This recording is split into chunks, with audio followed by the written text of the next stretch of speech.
बिस्मिल्लाहिर्रहमानिर्रहीम, अस्सलाम वालेकुम नाज़रीन। प्रोग्राम आप देख रहे हैं 7 से 8 सना हाशमी के साथ। मुझे उम्मीद है कि आप तमाम लोग खैर खैरियत से होंगे। पाकिस्तान की सियासत में हर रोज़ जाहिर है कुछ ना कुछ नया हो रहा होता है, लेकिन पाकिस्तान की सियासत की इस बिसात में हमने हमेशा तारीखी तौर पर यह ज़रूर देखा है कि जो आज आगे आगे दौड़ता हुआ घोड़ा दिखाई देता है उसको एक ही मात जो है वो पीछे भी कर देती है। लेकिन इस सारी बाज़गश्त में जो गुज़िश्ता रोज़ सज़ाओं का मामला हुआ है फैसलाबाद की एक अदालत की जानिब से, ATC की अदालत ने तकरीबन लगभग 109 मेरा ख्याल है, बल्कि 108 मुल्ज़िमान को जो है पाकिस्तान तहरीक इंसाफ के सज़ाएं सुनाई हैं। और ये सज़ाएं किसी ऐसी चीज़ पे नहीं है जिसको सब भूल ही गए हों।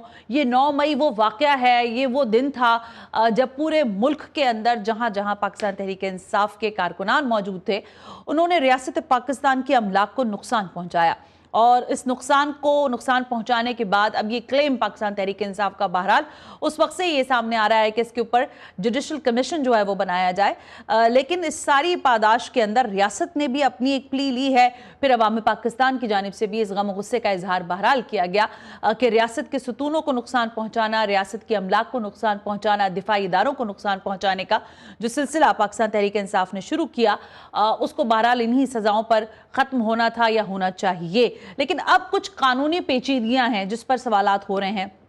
एक जानिब तो हुकूमत से सीधा मीडिया का भी सवाल है, जाहिर है, फिर पाकिस्तान तहरीक इंसाफ के लोगों का भी, कि जो कुछ हो रहा है उस पर एहतजाज करना पाकिस्तान तहरीक इंसाफ का हक है। इस हक से उनको ना कोई रोक सकता है और ना ही वो खुद दस्तबरदार होंगे। लेकिन इस हक को जब वो यूटिलाइज करने के लिए सड़कों पर आने की कोशिश करते हैं तो हमने ये देखा है कि हुकूमत बारहा उनको रोकती है। इस वक्त भी जब हम बात कर रहे हैं तो आज 1 अगस्त है और 5 अगस्त को पाकिस्तान तहरीक इंसाफ की जानिब से एक एहतजाज की कॉल दी गई है। ये एहतजाज कितना कारगर होगा भी या नहीं होगा, इस पर हम देख रहे हैं कि तहफ़्फ़ुज़ आईन पाकिस्तान की जानिब से 2 रोज़ा जो है एक ऑल पार्टी कॉन्फ्रेंस मुनक़िद की गई, जिसमें वो तमाम तर अपोजिशन की पार्टीज़ ज़ाहिर मुत्तहिद हुई हैं, एक टेबल पर आकर बैठी हैं और कोई ना कोई अपना एजेंडा जो है वो तय करेंगे। अभी मैं देख रही थी मुस्तफ़ा नवाज़ खोखर साहब को कि वो प्रेसर भी कर रहे थे और ज़ाहिर उन्होंने अपना बयानिया सामने रखा। आप देख रहे हैं गौहर साहब भी हैं, अचकज़ई साहब भी हैं और दीगर तमाम तर जो अमायदीन थे वो भी मौजूद थे। मामला यह है कि 9 मई केसेस की गूंज रुकने का नाम नहीं ले रही है। बानी पाकिस्तान तहरीक इंसाफ मफाहमत की पॉलिसी पर आने को तैयार नहीं है। हुकूमत इनको स्पेस देना चाहती भी है या नहीं, और सबसे अहम सवाल ये कि जो इस वक्त के इत्तेहादी हैं वो क्या हुकूमती इस तमाम तर अमल से खुश हैं या उनको लगता है कि हुकूमत को इसी तरह का बिहेवियर जो है अपनाने की ज़रूरत है अपोजिशन को रोकने के लिए। और सबसे अहम तरीन नुकता ये कि इलेक्शन कमीशन ऑफ पाकिस्तान की जानिब से इन सज़ाओं के बाद जो नाअहली की तलवार है वो ऐसी तेज़ चलने वाली है कि सेनेट क्या, कौमी असम्बली क्या, सब जगह से पाकिस्तान तहरीक इंसाफ ऐसा लगता है कि फारिग कर दी जाएगी। तो क्या वाक़तन ये ऐसा होगा? क्योंकि एक वोट बैंक मौजूद है, एक वोटर मौजूद है पाकिस्तान तहरीक इंसाफ का। और सबसे बड़ी हकीकत यह है कि पाकिस्तान तहरीक इंसाफ बहरहाल एक सियासी जमात तो है ही, तो ये जमहूरियत को नुकसान है, सियासत को नुकसान है, या ये एक जमहूरी रवैया जो है उसको भी एक अमूमी तौर पर नुकसान पहुंचाया जा रहा है। हमारे साथ इस वक्त इंपॉर्टेंट शख्सियात हैं जिनको हमने जहमत दी है।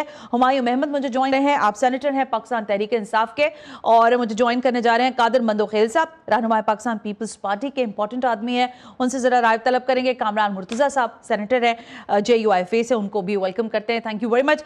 मंदोखेल साहब, मैं ज़रा गुफ्तगू का आगाज़ आपसे करती हूँ, फिर ज़ाहिर है पाकिस्तान तहरीक इंसाफ के लोगों से भी बात होगी।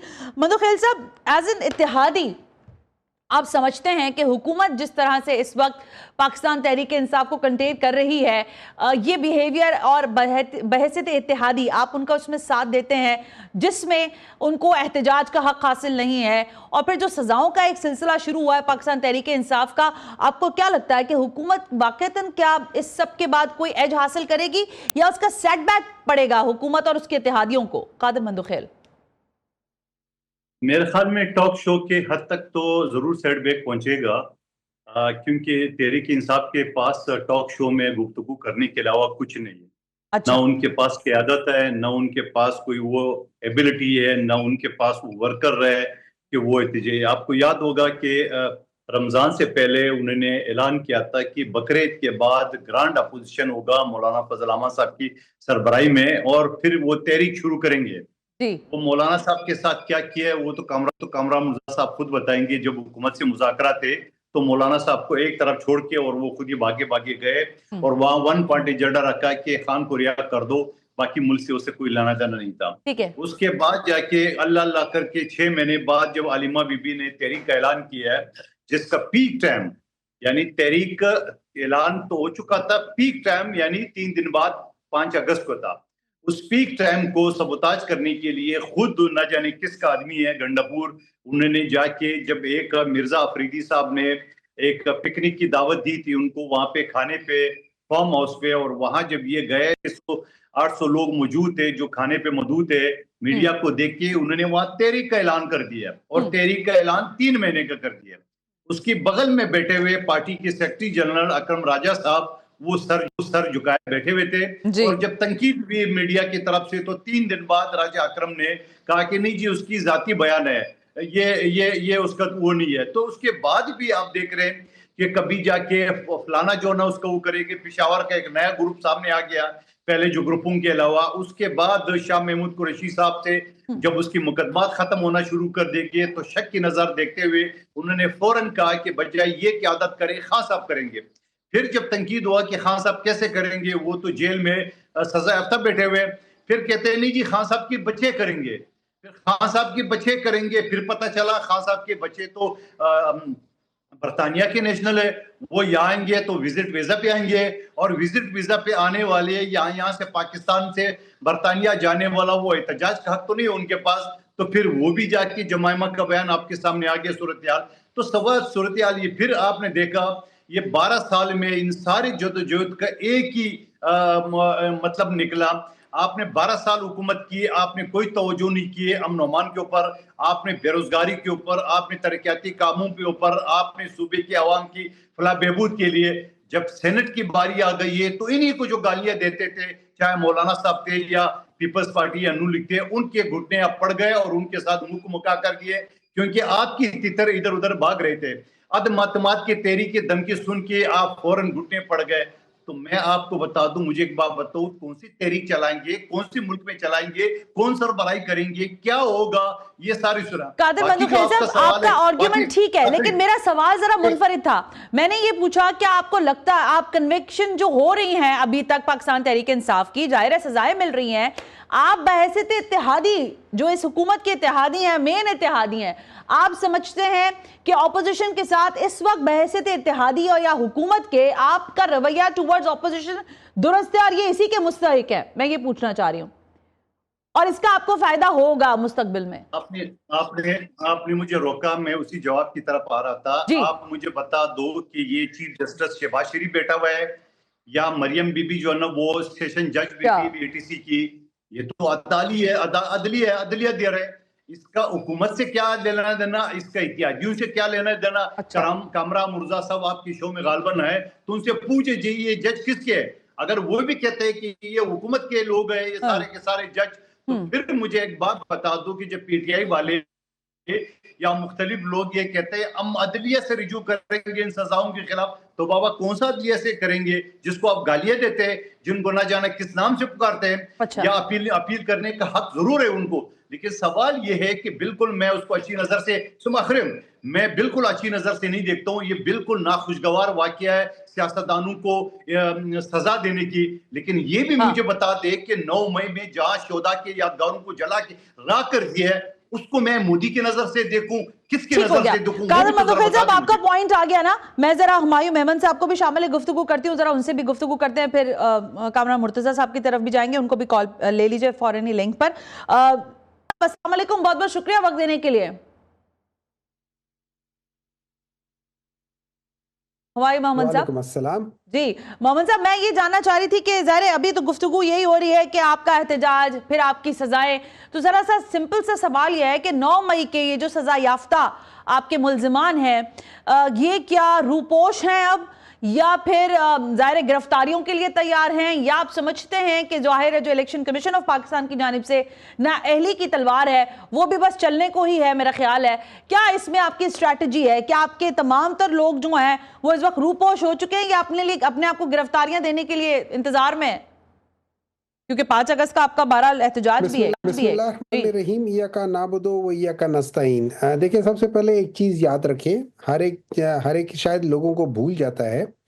पाकिस्तान तहरीक इंसाफ इमरान खान से लेके आखिरी जो वर्कर है उस वक्त तक हम सब लोग डिनाउंस करते हैं कि जो 9 मई को हुआ, ठीक है, 9 मई को जो भी हुआ वो गलत हुआ, दुरुस्त उसको है। जस्टिफाई कोई नहीं कर सकता और ना करना चाहिए। सही है। अब सवाल सिर्फ हमारा ये था कि जिसकी बेसिस पे हमने कहा था कि जुडिशियल कमीशन होना चाहिए, हमारा सवाल ये था कि जैसे इंडिया ने पाकिस्तान के ऊपर फॉल्स फ्लैग किया है, इसी तरीके से उस वक्त की जो हुकूमत थी, जो पंजाब की हुकूमत थी, उन्होंने ये फॉल्स फ्लैग किया है।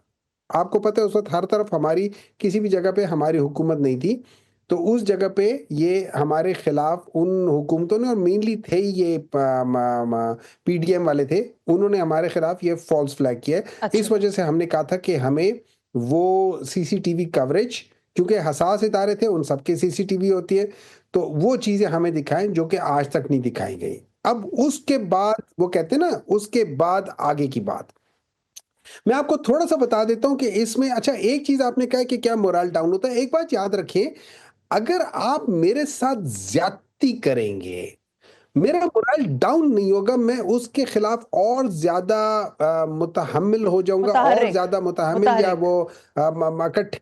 वो मुतहर्रिक हो जाऊंगा। सॉरी, मैं उर्दू, पठानों की कोई उर्दू बात ज्यादा नहीं। अच्छी, ठीक। तो मुतहर्रिक हो जाऊंगा और मैं उसके लिए और ज्यादा आगे बढ़ के कोशिश करूंगा, क्योंकि मुझे पता है मेरा हक मारा जा रहा है। अच्छा अब मैं आपको मिसाल दे देता हूँ। जी। मिसाल ये है कि अभी ये जो मियाँ वाली जो जो जो सरगोदा केस है, उसमें मियाँ वाली वाले 3 ऐसे केसेस थे जिनके ऊपर सजा सुनाई गई है। हाँ। उसमें याद रखें वो 3 एफआईआर थी, मेरे ख्याल में 348, 349 थी और 355 थी, जिनमें से जो मेजर थी, जो कि मियाँ वाली के जो एयरबेस और बाकी चीजों में और इस तरह की 3-4 थी, उसमें 348 और 355 थी। इन दोनों में एक्विटल आ गई थी। अच्छा, जब ठीक है। एक्विटल आ गई थी तो जो जज था उसको हटा दिया गया, उसको उस केस से हटा दिया गया। फिर माशाल्लाह एक आजकल जो जो नया 26वीं तरमीम आई है, जिसकी वजह से मुझे तो ऐसा लगता है कि जो अभी जुडिशरी है वो लॉ डिपार्टमेंट की एक अटैच्ड डिपार्टमेंट बन गया है, या लॉ कि जो वो है उसके अटैच डिपार्टमेंट बन गया है, और जो हमारे चीफ जस्टिस साहब हैं वो उनके प्रिंसिपल अकाउंटिंग ऑफिसर टाइप हो गए हैं। तो उन लोगों ने क्या किया, एक ऐसे जज को ले आए जिन्होंने जो 349 का केस था उसमें उन्होंने मुलजिम को मोहम्मद साहब, मुझे उम्र एक कैद ब्रेक दे का दी। कहा जा रहा है, मेरा सवाल बड़ा ठीक है? मुख्तलिफ अच्छा, था। इसमें ये याद रखें अगेन, एक मिनट सेंटर साहब, मैं कतई कलामी की माफी चाहते हुए ले लेती हूँ। ब्रेक से वापस आकर मेरा क्वेश्चन वही है, क्या आपका मोराल जो है वो गिरा है इन सजाओं के बाद? आपके तमाम लोग जो कि कन्विक्ट हुए हैं वो रूपोश हो गए हैं, या इंतजार कर रहे हैं कि गिरफ्तारियों में धरा जाए और फिर 5 अगस्त का आपका जो भी एहतजाज है या जलसा है जो भी आप करने जा रहे हैं उसकी प्लानिंग जरा मैं पूछना चाहती हूँ, लेकिन इस ब्रेक के बाद।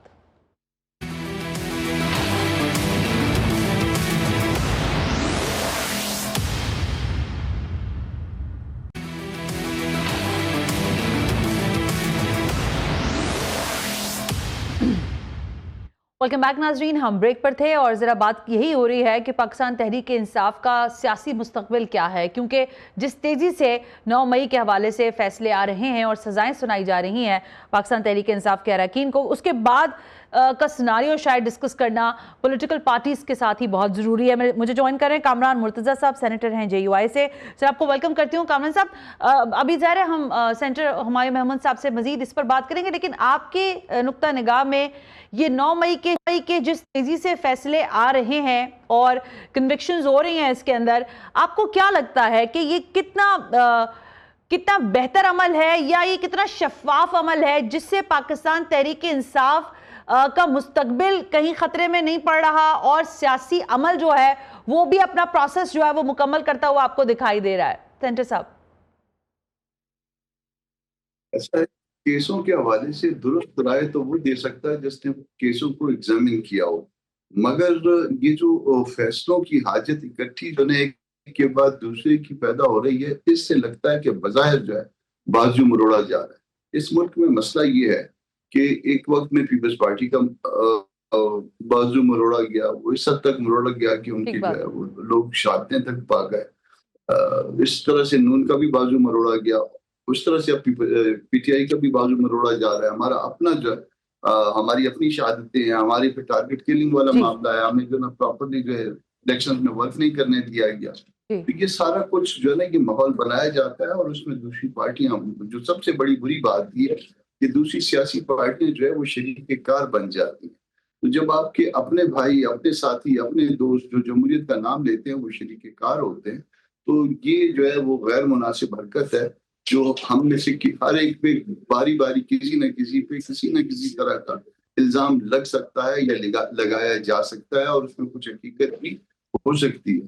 तो ये जो है वो तकलीफदेह बातें हैं और इस तरह से एक के बाद दूसरे केस में हमने वैसे वर्ल्ड रिकॉर्ड तो कायम कर दिया ना। आपका जो अपोजिशन लीडर था नेशनल असेंबली में वो उसको सजा हो गई, आपके सेनेट के अपोजिशन लीडर को सजा हो गई, पंजाब में जो अपोजिशन लीडर था उसको सजा हो गई।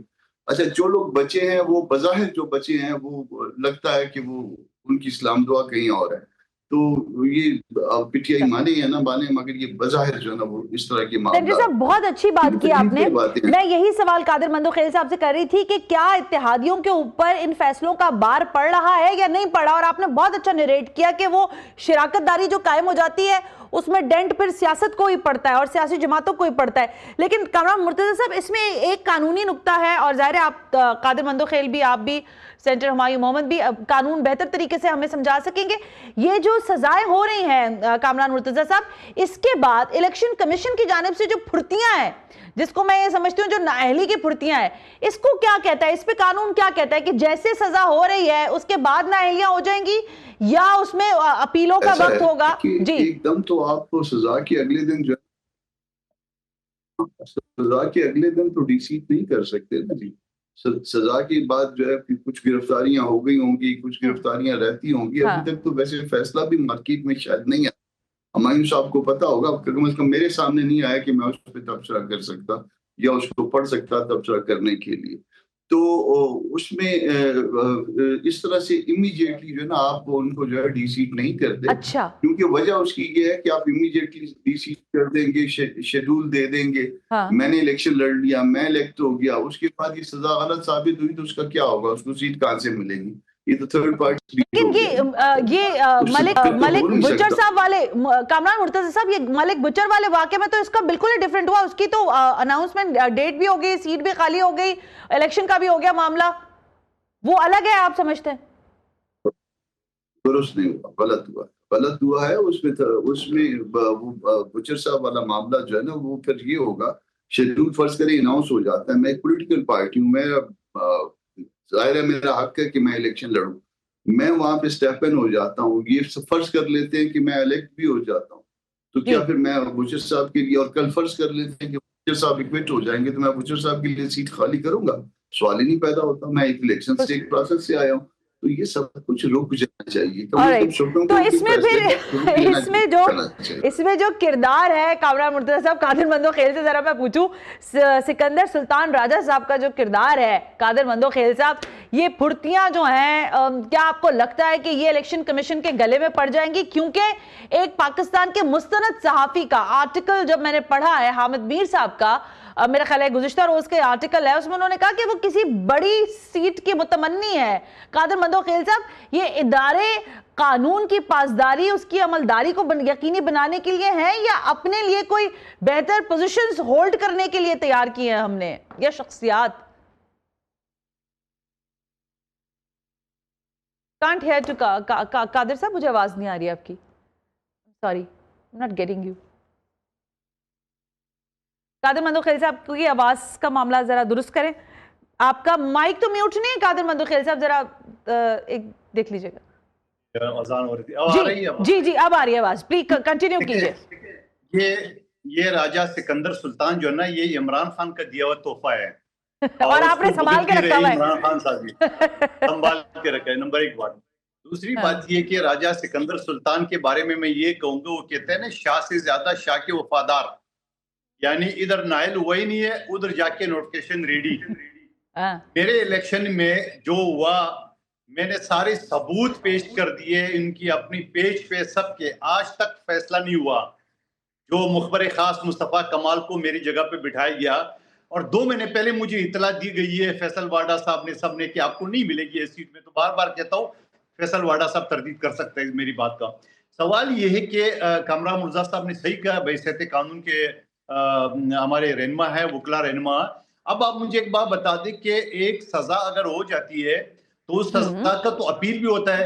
अपील न सिर्फ हाई कोर्ट का होता है, सुप्रीम कोर्ट का भी होता है। तो आप मुझे बता दो कि उधर जाके फैसला टाइप हुआ ही नहीं है, आपने नोटिफिकेशन रेडी रखा है, और कल का अगर हाई कोर्ट से वो फैसला मुअत्तल होता है और उस सीट पे जाके हुमायूं मेमन साहब या सना जो ना मुंतखब होती है, तो उस गरीब का क्या होगा जिसने वो बात दौड़ की है। तो मैं ये समझ रहा हूं, कादिर मंदोखेल साहब मुझे 1 मिनट कतई कलामी करने दीजिएगा। अभी ये जो आपने एकदम, आई एम सॉरी, अभी आप कह रहे थे कि ये सही हो रहा है अमल और ये सब कुछ सही है। अभी कामरान मुर्तजा साहब की हमें कुछ गाइडेंस देने के बाद आपका भी रवैया थोड़ा सा तब्दील हो गया इस मामले पर, नहीं? या मुझे लग रहा है ऐसा? सना आपने गलत सुना। आपने गलत सुना। मैंने जो बात की है मैं उस बात पे अभी भी कायम हूं कि जो जलाओ गिराव हुआ, जलाओ गिराव किसने की है, जो मुल्जिम है वो तो सजा भुगतेगा, लेकिन मुजरिम को भी इतना हक है कि वो अपील तक उसका इंतजार किया जाए। मैं कानून का तालिब इल्म, कानून की बात करूंगा। मैं उस सजाए जो भी है वो तो अदालत बेहतर जानती है, या जो उनकी वकला बेहतर जानते होंगे कि केस आपने और हमने नहीं पढ़ा, लेकिन जो सजा अगर गलत हुई है तो उसका अपील उनके पास हक है, हाई कोर्ट और सुप्रीम कोर्ट का। मगर इलेक्शन कमीशन के पास ये हक कहां से आ गया कि उधर सजा अनाउंस नहीं हुआ है, नोटिफिकेशन रेडी, फिर अपील में अगर वो चीज होता है। तो मैं आपको कानून की बात करूं, मैं अपनी बात से नहीं मुकर रहा हूं। मैं ये कहूंगा कि मैं ये भी नहीं कहूंगा कि सजा सही हुई है, मैं ये भी नहीं कहूंगा कि सजा गलत हुई है। मैं तो सिर्फ एक सवाल कर रहा हूं कि जिन लोगों को सजाए फौजी अदालत ने दी है, पीटीआई उसे इनकार कर रही थी, हुमायूं मेमन साहब ने मुखालफत की है, मुजम्मत की है, तो उनको हारपूल क्यों पहना गया?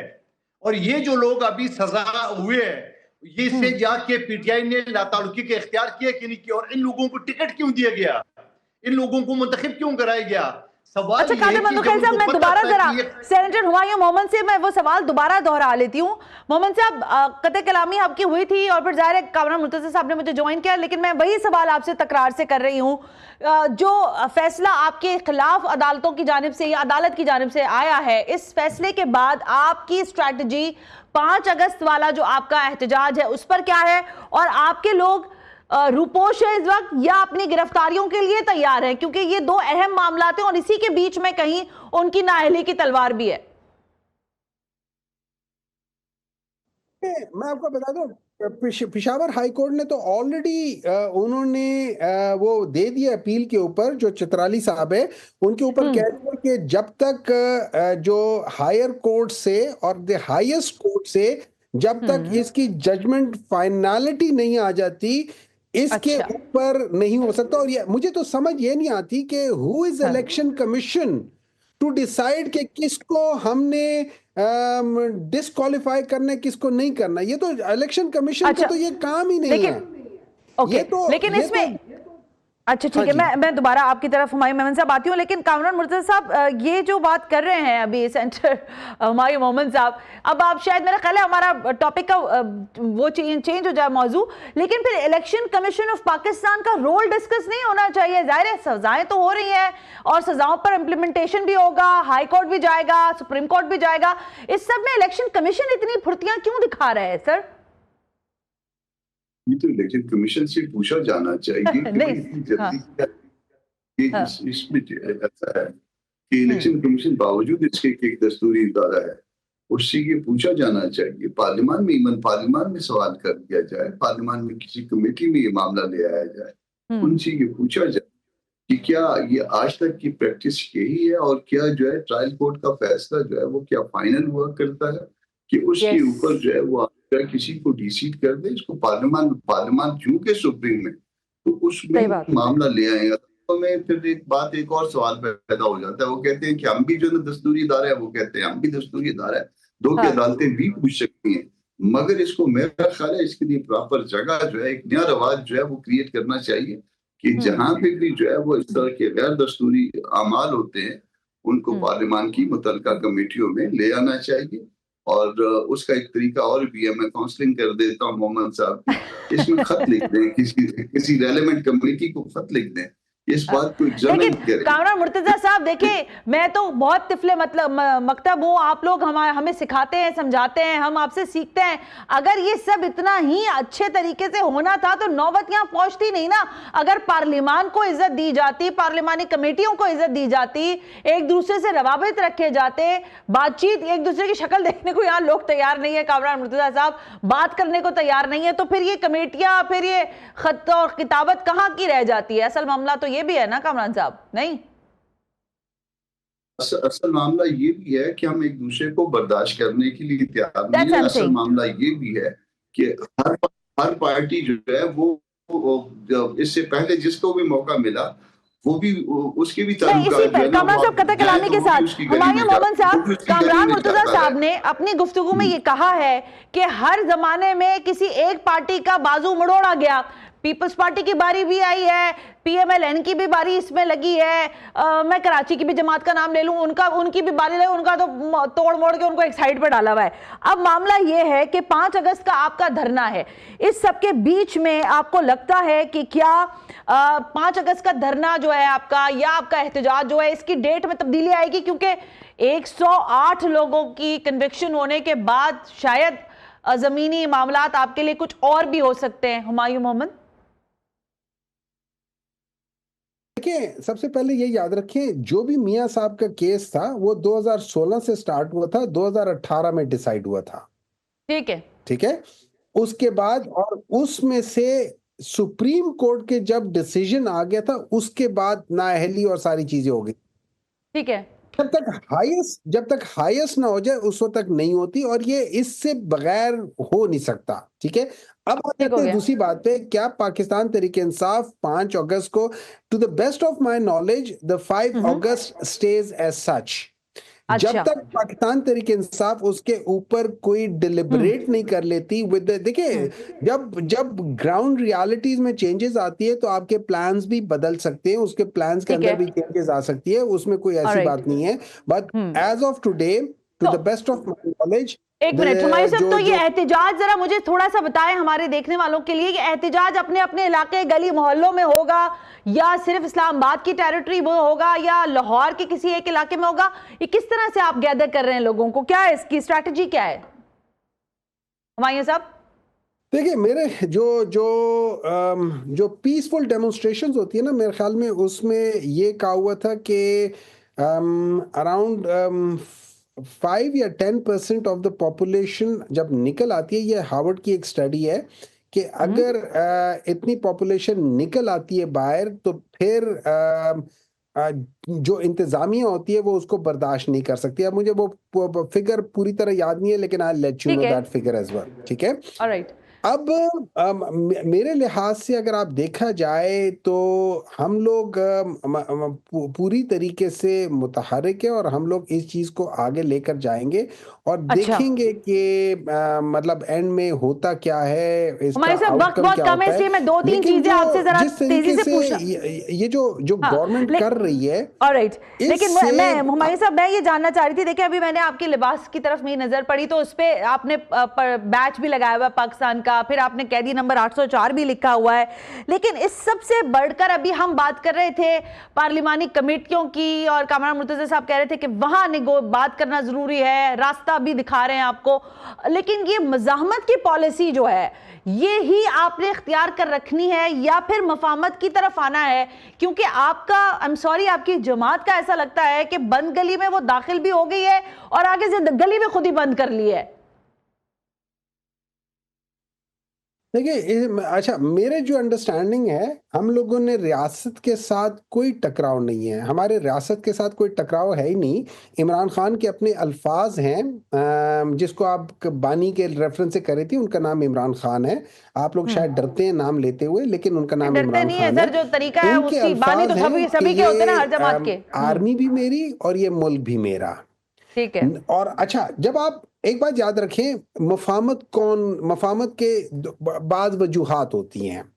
एक वजह ये हो जाती है कि आपको पता होता है कि आप वीक फुटिंग पे हैं, आपने चीटिंग की है, आपने बेईमानी की है, तो आप उसमें मफामत में जाने के लिए ज़्यादा कोशिश करते हो। क्योंकि अगर ठीक है। पर्चे खुले तो आपकी नालायकी का पता चल जाएगा। तो उसके लिए फिर अच्छा। आप जल्दी-जल्दी 2 महीनों में, 3 महीनों में डील करते हो।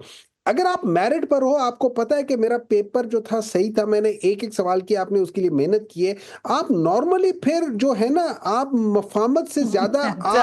आप उसको कहते हो कि यार मेरा पेपर खोल के देख लो, I am on alright. Merit. अच्छा, अच्छा, वहां पे दैट हुमायूं मीन्स साहब, मैं आप यहाँ एक उसूल पे खड़े आपको हो रोकना जाते हो। चाहूंगी। मैं जरा मैं कामरान मिसाल मुर्तजा देता साहब और कादिर मंदोखेल से इस पे इनपुट ले लूं ना। कादिर मंदोखेल साहब, पहले आप बताइएगा, फिर कामरान साहब से लास्ट वर्डिक्ट लेते हैं। सर, अगर आपका पेपर, आपने तैयारी पूरी की हो और आपके कोई लीकेजेस ना हो, तो फिर मजामत हो सकती है, मफामत नहीं हो सकती है, क्या फरमाइएगा? एज एन पॉलिटिकल ज़ाहिर रहनुमा, आप क्या समझते हैं कि पाकिस्तान तहरीक इंसाफ को क्या सजेस्ट करने की जरूरत है फॉर बेस्ट ऑफ देम? मैं हुमायूं मेमन साहब की बात ये ले लेता हूँ, जहाँ आपने चीटिंग की हो, जहाँ आपने कोई चोरी की हो, जहाँ आपसे कोई कमजोरी हो, तो फिर आप मुफाहमत पे जाते हैं। तो सेनेट के इलेक्शन में मुफाहमत पे क्यों गए? वहां कौन सी चीटिंग की थी, कौन सा आपने गलती की है, कौन सी चोरी की थी? वहां तो मुफाहमत आपने बागी बागी की है, खाने भी खिलाए, चाय भी पिलाए, बंद कमरे में सौदा भी हो गया, सब चीज हो गई है। और जब मुल्क की बात आती है, अमन अमान की बात आती है, मईशत की बात आती है, या बेरोजगारी की बात थी, वहां आप कहते हैं नहीं मैं कोई नहीं करूंगा। सीने पे कैदी नंबर 804 लगाने से कैदी ने रिहा नहीं होना है। इसको तहरीक नहीं कैसे, मेरे ख्याल में ऐसा लग रहा है कि 5 अगस्त को तहरीक इंसाफ की जितने लोग हैं वो टॉक शो में आएंगे तो वो कैदी नंबर 804 लिखेंगे, हो गई पीक पे तहरीक इनकी। भाई खुदा को मानो, एक तरफ तो रहो, या तो मुफाहमत को एक नाम दो या दूसरा नाम दो, दो नंबरी को आप कादिर साहब, मुफाहमत वक्त दे बड़ा रहे हो, कम रह गया है, तो इसलिए मैं जरा कामरान मुर्तजा साहब से भी बात करना चाहूंगी। कामरान मुर्तजा साहब, मामला ये है कि हमारे यहाँ सभी लोगों के हाथ हर तरह के रंगों से रंगे हुए हैं और सबकी फाइलें भी हैं और सबकी फाइलों में लीकेजेस भी हैं, लेकिन जो मफाहमत की जब बात करते हैं तो उसके ऊपर ठप्पा लगता है डील का, कि डील हो गई। सर, क्यों नहीं सियासत में रवादारी और स्पेस क्रिएट की जा रही? हमारे सियासी अकाबरीन क्यों नहीं स्पेस क्रिएट कर पा रहे हैं, खास करके पाकिस्तान तहरीक इंसाफ के मामले में? उसमें ऐसा है कि कुछ रवैये होते हैं और हम ईस्ट में रहने वाले लोग हैं और वो रवैयों को याद रखते हैं। अगर आपने कभी मेरे साथ अच्छा किया था, कभी अगर मुझे पानी का एक गिलास पिलाया था, तो मैं इसको सारी जिंदगी याद रखूंगा और इसका एहसान उतारूंगा। और फर्ज कर लीजिए कि आपने मुझे पानी नहीं दिया था, मुझे प्यास लगी हुई थी और आपने पानी नहीं पिलाया था, तो इसको भी मैं याद रखता हूँ। ईस्ट के रहने वाले लोगों में ये अच्छा या बुरा जो है ना, ये मामला है। तो जो कुछ होते रहे ना, वो कटता भी है ना। और फिर एक और बात है, आप मेरे साथ बैठे एक बात तय कर ले, एक मामला तय हो जाए, उसके बाद जो है ना वो मेरे बारे में आप जो है ना ये इरशाद फरमा दें कि नहीं जो कोई ये बात करता है वो झूठ बोलता है, क्या फिर उसके बाद जो है कोई उनके साथ चलने की तैयार होगा? वो कहेंगे कि जी ठीक है, मैं तो झूठ बोलता हूँ, मगर फिर जो है ना हम ये लंडोरे ही भले हैं, हम किसी के साथ चलने के लिए जो तैयार नहीं। अब इस तरह के मामला हैं जिसको मतलब हमको हमारा बिल्कुल ठीक है कामरान मुर्तजा साहब, वक्त बिल्कुल मेरे पास खत्म हो गया, वरना हम इसी को डिबेट करते। जाहिर है पाकिस्तान तहरीक इंसाफ का सियासी मुस्तकबिल इस वक्त एक सवाल तो है, लेकिन खुद पाकिस्तान तहरीक इंसाफ के पास इस सवाल का जवाब भी मौजूद है। लेकिन क्या ये जवाब पाकिस्तान तहरीक इंसाफ खुद तलाश कर लेगी या नहीं? क्योंकि एहतजाज और कई बार एहतजाज की कॉल्स, नाकामी का उसको मुंह देखना पड़ा है। नहीं पता कि 5 अगस्त को क्या होने वाला है और उसके क्या सियासी असरात मरतब होंगे, लेकिन ये जरूर पता है कि पाकिस्तान तहरीक इंसाफ के 109 तकरीबन अरकान को जो है वो सजाएं दी गई हैं और इन सजाओं के बाद ऐन मुमकिन है कि हाई कोर्ट में अपील भी होगी, सुप्रीम कोर्ट में भी अपील होगी, लेकिन इलेक्शन कमीशन की जानिब से नाअहली की भी मामला सामने आ सकते हैं। आज के प्रोग्राम का फीडबैक जरूर दीजिएगा। सना हाशमी को इजाजत दीजिए, अल्लाह हाफिज।